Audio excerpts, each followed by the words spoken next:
अस्सलाम वालेकुम दोस्तों कर्नल इमाम बताते हैं कि मुल्ला मोहम्मद उमर मुजाहिद से मेरी पहली मुलाकात 1985 में हुई, जब वो एक आम मुजाहिद के तौर पर मेरे कैंप में ट्रेनिंग हासिल करने आए थे। ताहम मैं उस वक्त उन्हें जानता नहीं था, क्योंकि वो कोई कमांडर नहीं थे बल्कि आम मुजाहिद थे। वो रब्बानी की पार्टी में थे और एक आम मुजाहिद के तौर पर लड़ते रहे थे। 1994 में जब मेरी उनसे दोबारा मुलाकात हुई, तब उन्होंने मुझे बताया कि मैं आपका शागिर्द हूँ और आपसे मुलाकात कर चुका हूँ और मैंने फ़लाँ कैंप में आपकी निगरानी में ट्रेनिंग हासिल की थी। मुझे इस मौके पर वो कमांडर तो याद आ गया जिसका वो हवाला दे रहे थे, यानी तब मैं इनके कमांडर को जानता था लेकिन मुल्ला मोहम्मद उमर को नहीं। बाद में उनसे कई मुलाकातें हुईं। मुल्ला उमर एक सच्चे और मुखलिस मुसलमान थे। उनका अंदाज़ बहुत साफ़ और पुरअसर था। उनकी शख्सियत, बातचीत का अंदाज़ भी मुतासिर कुन था। एक लड़ाई के दौरान वो ज़ख्मी हुए और उनकी एक आंख भी शहीद हो गई। हमने कराची के एक अस्पताल में उनका इलाज कराया।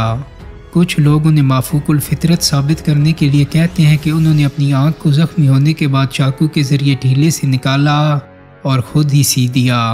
ये सरासर फसाना है। हकीकत ये है कि उनकी आंख का बाकायदा अस्पताल में ऑपरेशन हुआ था। जब तालिबान अफ़गानिस्तान में मुनज़्ज़म होना शुरू हुए तो ISI भी मुझसे पूछ रही थी कि ये कौन लोग हैं। मैंने कहा कि ये हमारे शागिर्द हैं। मुझसे फिर पूछा गया, मज़ीद तफसील से बताओ कि ये कौन लोग हैं। मैंने यकीन दिलाने की कोशिश की, मगर उन्हें मेरी बात का उस वक्त तक यकीन ना आया जब तक मैंने उनको तफसील से बता ना दिया कि फ़लाँ अलमारी में, फ़लाँ दराज में और फ़लाँ फ़ाइल में देखो, तुम्हें मुल्ला मोहम्मद उमर का नाम मिल जाएगा, फ़लाँ सफ़े पर मुल्ला रब्बानी का नाम होगा। तब उन्हें यकीन आया कि ये तालिबान तो हमारे अपने ट्रेंड लोग हैं। उस वक्त तक वो उन्हें अमरीकी समझ रहे थे। यहाँ तक कि साबिक डायरेक्टर जनरल ISI भी यही समझ रहे थे। उनके खिलाफ प्रोपेगेंडा ही ऐसा था कि लोग कहते थे कि मुल्ला बोरजान नहीं बल्कि कोई अंग्रेज़ जर्नैल है। मैंने उन्हें बताया कि ये हमारे सबसे अच्छे शागिर्दों में से हैं। मैंने उन्हें बावर करवाया कि पहले ये लोग मुख्तलिफ पार्टियों में थे, अब इकट्ठे होकर एक ही झंडे के नीचे काम कर रहे हैं। मुझे तालिबान से मोहब्बत है उनके किरदार की वजह से। मैं उनके साथ मिलकर काम करना चाहता था। मैंने मुल्ला उमर से आखिरी मुलाकात की तो उनसे कहा था कि अगर वो कहें तो मैं पाकिस्तान को खुदा हाफिज़ कहकर यहीं उनके साथ रह जाता हूँ। मुल्ला उमर ने कहा, नहीं, आप जाएं, अपने घर वालों के साथ रहें, मुझे आपके यहाँ रहने का इतना फ़ायदा नहीं होगा। जाते जाते मैंने कहा, मुल्ला साहब एक बात याद रखना, अमरीकियों के साथ दू बदू जंग नहीं करना, आप मारे जाओगे। उनके खिलाफ हमेशा गोरीला जंग लड़ें। इस पर मुल्ला उमर ने कहा, इमाम साहब एक बार मैं दुनिया को दिखाना चाहता हूँ कि अफ़गान दू बदू जंग में कैसे हैं, फिर मैं गोरीला जंग शुरू करूँगा। ताहम अमेरिका ने इन्हें इसका मौका ही नहीं दिया। उन्होंने नहायत सख्त कारपेट बमबारी की। तालिबान ने जब देखा कि मुजाहिदीन से ज़्यादा आम शहरी शहीद हो रहे हैं तो वो काबुल से निकल गए। इसमें शुबा नहीं कि मुल्ला उमर को हालात ने कायद बनाया, लेकिन उन्होंने अपनी बेहतरीन अहलियत साबित की। मौत की आंखों में आंखें डालकर इसका मुकाबला करना आसान काम नहीं। उन्होंने दुश्मनों और दोस्तों दोनों के दबाव का यकसां मुकाबला किया और कभी कमज़ोरी नहीं दिखाई। बड़े से बड़ा दबाव बर्दाश्त किया। ना सिर्फ उसामा बिन लादेन के मामले में वो साबित कदम रहे बल्कि हर मामले में साबित कदमी दिखाई। ये 9/11 से 3 बरस पहले की बात है। सितंबर 1998 में पाकिस्तानी ISI के सरबराह ने सऊदी इंटेलिजेंस के वज़ीर प्रिंस तुर्की अल फैसल के साथ मुल्ला उमर से कंधार में मुलाकात की और उसामा बिन लादेन को अफ़गानिस्तान से निकालने पर जोर दिया। शहजादे ने तालिबान के कायद से कहा कि आपने 3 माह पहले वादा किया था कि उसामा को हमारे हवाले कर देंगे, मगर अब आप उसामा को सऊदी अरब के हवाले करने से गुरेज़ हैं।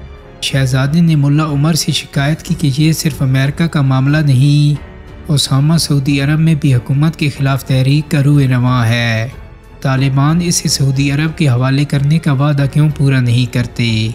इस मौके पर ISI के डायरेक्टर जनरल ने मुल्ला उमर से कहा, रूसियों के ख़िलाफ़ जहाद को पाकिस्तान और सऊदी अरब दोनों ने सपोर्ट किया था, लिहाजा उनको चाहिए कि वो पाकिस्तान और सऊदी अरब को नाराज़ ना करें। वो उसामा को या तो अफ़गानिस्तान से निकाल दें या फिर उसे उसके अपने मुल्क की हुकूमत के हवाले कर दें। ISI کے ڈائریکٹر نے ملا عمر سے کہا اسامہ پاکستان سے طالبان کے تعلقات پر بھی برے اثرات ڈال سکتا ہے۔ انہوں نے اس اندیشے کا اظہار بھی کیا کہ امریکہ اسامہ کا بہانہ بنا کر افغانستان پر حملہ بھی کر سکتا ہے۔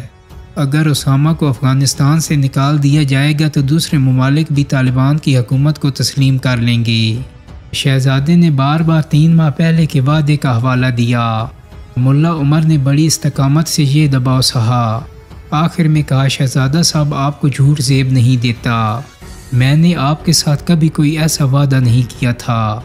بڑے افسوس کی بات ہے کہ سعودی اس موقع پر افغانستان کی مدد کرنے کے بجائے اسامہ کا بہانہ بنا کر دباؤ ڈال رہے ہیں۔ اسامہ کو اس وقت بے یار و مددگار کیسے چھوڑا جا سکتا ہے کہ جب کوئی بھی ملک انہیں پناہ دینے کے لیے تیار نہیں اور ان کو شمالی اتحاد والوں سے بھی خطرہ ہے جنہیں ایران کی مدد حاصل ہے۔ شہزادہ کچھ دیر تک ضبط کرتا رہا لیکن پھر وہ اپنے حواس کھو بیٹھا۔ اس نے ملا عمر پر انگلی تانی جو ملا عمر کو خاصی ناگوار گزری۔ اچانک ملا عمر اٹھے اور غصے میں باہر چلے گئے۔ ایک گارڈ بھی ان کے پیچھے گیا۔ چند منٹ بعد ملا عمر واپس آئے تو ان کے سر کے بالوں سے پانی ٹپک رہا تھا اور قمیض بازوؤں سمیت گیلی ہو رہی تھی۔ ملا عمر نے کہا میں دوسرے کمرے میں اس لیے گیا تھا تاکہ اپنے سر پر ٹھنڈا پانی ڈال کر اپنے آپ کو ٹھنڈا کر سکوں۔ شہزادے اگر تم میرے مہمان نہ ہوتے تو آج میں تمہیں عبرتناک سزا دیتا۔ ملا عمر کی اس سخت ڈانٹ پر عرب شہزادہ سہم گیا۔ اس کے بعد ملا عمر کا غصہ آہستہ آہستہ ختم ہو گیا اور انہوں نے کہا میں اسامہ کا فیصلہ کرنے کے لیے سعودی اور افغان علماء پر مشتمل ایک کونسل بنانے کے لیے تیار ہوں۔ اس موقع پر ملا عمر نے اسامہ ہی کی طرح سعودی عرب میں امریکی فوج کے آنے کی سخت الفاظ میں مخالفت کی اور کہا کہ سعودی عرب کو آزاد کرانے کے لیے ساری مسلم امہ کو متحد ہونا چاہیے۔ ملا عمر نے کہا پرانے سعودیوں کو اپنی عزت کا احساس ہوتا تھا، وہ کبھی بھی امریکی فوجوں کو سعودی عرب میں داخل نہ ہونے دیتے۔ انہوں نے کہا میں نے اسامہ سے یہ لکھوا لی ہے کہ وہ طالبان کی حکومت میں رہ کر کسی دوسرے ملک کے خلاف کارروائی میں ملوث نہیں ہوں گے۔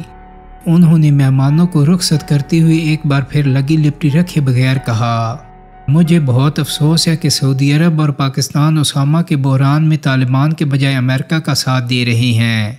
ملا عمر کی یہ جرأت گفتار ان کے ایمان و یقین کا منہ بولتا ثبوت تھی۔